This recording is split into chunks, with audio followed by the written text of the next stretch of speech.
Class 4 आज हम पढ़ने जा रहे हैं एसएसटी का चैप्टर नंबर 3 नॉर्थर्न प्लेन्स, जिसमें कि हम जानेंगे नॉर्थर्न प्लेन्स के बारे में। जो नॉर्थर्न प्लेन्स हैं वो साउथ हिमालयाज़ के बीच में लाई करते हैं, यानी कि वहाँ पर वो लोकेटेड हैं, सिचुएटेड हैं, जिनको हम इंडो जेंजेटिक प्लेन के नाम से भी जानते हैं। ये बहुत ही बड़ी जगह में फैले हुए हैं और ये नॉर्थ में हिमालय से लेकर साउथ में डेक्कन प्लेट्यू तक इनकी ज़मीन फैली हुई है। पंजाब वेस्ट में पंजाब से लेकर ये ईस्ट में असम तक फैले हुए हैं, जो कि 2400 किलोमीटर लॉन्ग है और इसकी जो चौड़ाई है वो 150 किलोमीटर ईस्ट से लेकर 300 किलोमीटर वेस्ट तक फैली हुई है। इसके बीच में अब ये जानते हैं कि इस बीच में कौन कौन से स्टेट्स लाई करते हैं इस रीजन में। तो वो है पंजाब, हरियाणा, उत्तर प्रदेश, बिहार, वेस्ट बंगाल और कुछ आसाम के स्टेट्स, और दिल्ली इस रीजन में लाई करती है। The soil of this plain consist of sediments brought down by the rivers from Himalaya. इस रीजन की जो सॉइल होती है उसमें कुछ ऐसे सेडिमेंट्स यानी कि कुछ ऐसे पत्थर पाए जाते हैं या छोटे छोटे बहुत ब्रेक डाउन हो जाते हैं ना जब पत्थर पाउडर फॉर्म में, तो उनको हम सेडिमेंट्स बोल देते हैं।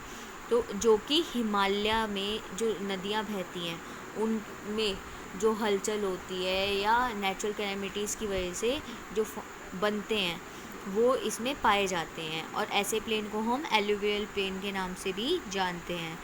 ये सबसे बड़ा प्लेन होता है और सबसे ज़्यादा फर्टाइल प्लेन, यानी कि जहाँ पे सबसे ज़्यादा उपजाऊ मिट्टी पाई जाती है। Alluvial soil is very good for crop. Alluvial soil जो होती है वो क्रॉप्स के लिए यानी कि खेती बाड़ी के लिए, फसलों के लिए बहुत अच्छी होती है। The northern plain is called the food bowl of India.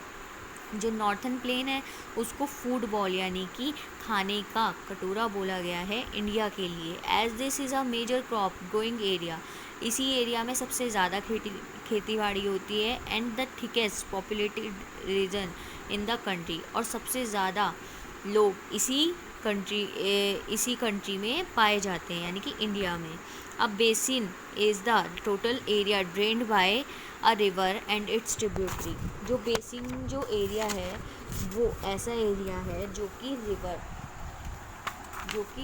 River यानी कि नदियाँ और उनके ट्रिब्यूटरी के द्वारा सुखाया गया है। The northern plain is divided into 3 basin. Northern plain 3 basins में डिवाइड है: Sutlej river basin, Ganga river basin, Brahmaputra river basin. अब सतलुज रिवर बेसिन के बारे में जानते हैं। The western part of northern plain of India is called the Sutlej basin.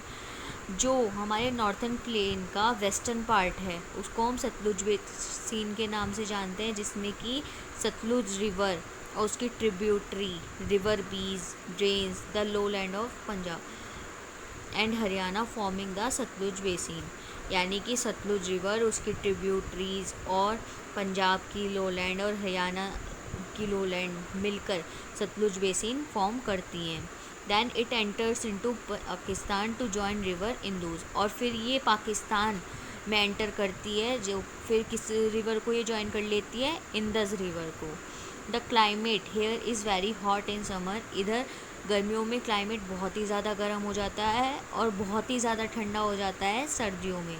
The region get very little rainfall. इस region में बहुत ही ज़्यादा कम रेनफॉल होती है यानी कि बारिश होती है। The Bhakra Nangal dam has been built across the river Sutlej.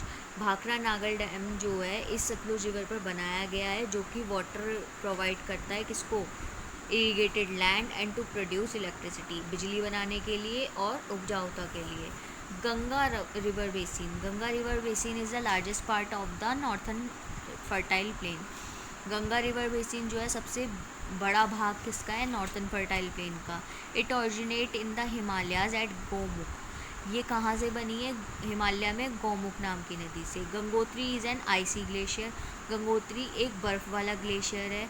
And the source of river Ganga, और रिवर गंगा का सोर्स भी है, यानी कि रिवर गंगा इससे भी पानी लेती है या इसके थ्रू भी बहती है। Yamunotri glacier is the source of river Yamuna. Yamunotri glacier से रिवर यमुना बहती है। The Ganga and the Yamuna join at the place near Allahabad. Ganga और यमुना एक दूसरे से कहाँ पर मिलती हैं?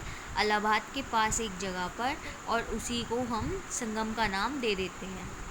As the glacier melts during the summer, जब ग्लेशियर्स पिघलते हैं समर के दौरान, दे फॉर्म पेरेनियल रिवर्स, ये और भी रिवर्स बना देते हैं जिनको क्या किस नाम से जानते हैं हम? अलकनंदा, भागीरथी, मंदाकिनी, जो कि किसको ज्वाइन करती हैं? गंगा को।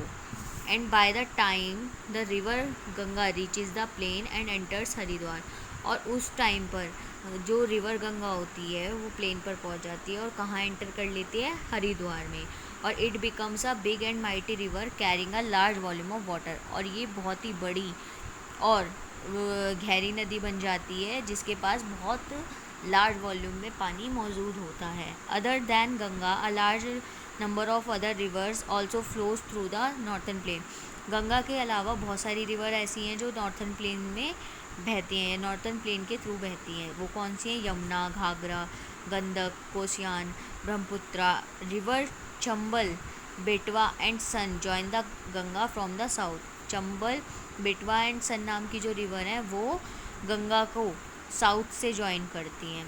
The Ganga flows through Uttarakhand, Uttar Pradesh, Bihar and West Bengal, Ganga कहाँ से बहना स्टार्ट होती है? उत्तराखंड, उत्तर प्रदेश, बिहार और वेस्ट बंगाल से। When the Ganga reach West Bengal, जब वेस्ट बंगाल पहुँच जाती है गंगा, तो वो दो ब्रांच में बट जाती है, एक वेस्ट की तरफ, वेस्ट बंगाल की तरफ जिसको हुगली के नाम से जानते हैं, और दूसरी बांग्लादेश की तरफ जिसको हम पद्मा के नाम से जानते हैं। Kolkata is situated on the bank of river Hooghly, river Hooghly के पास कोलकाता सिचुएटेड है। From where the river turns southwards and join Brahmaputra, जहाँ से रिवर घूम जाती है और किसको? ब्रह्मपुत्रा नदी को ज्वाइन कर लेती है।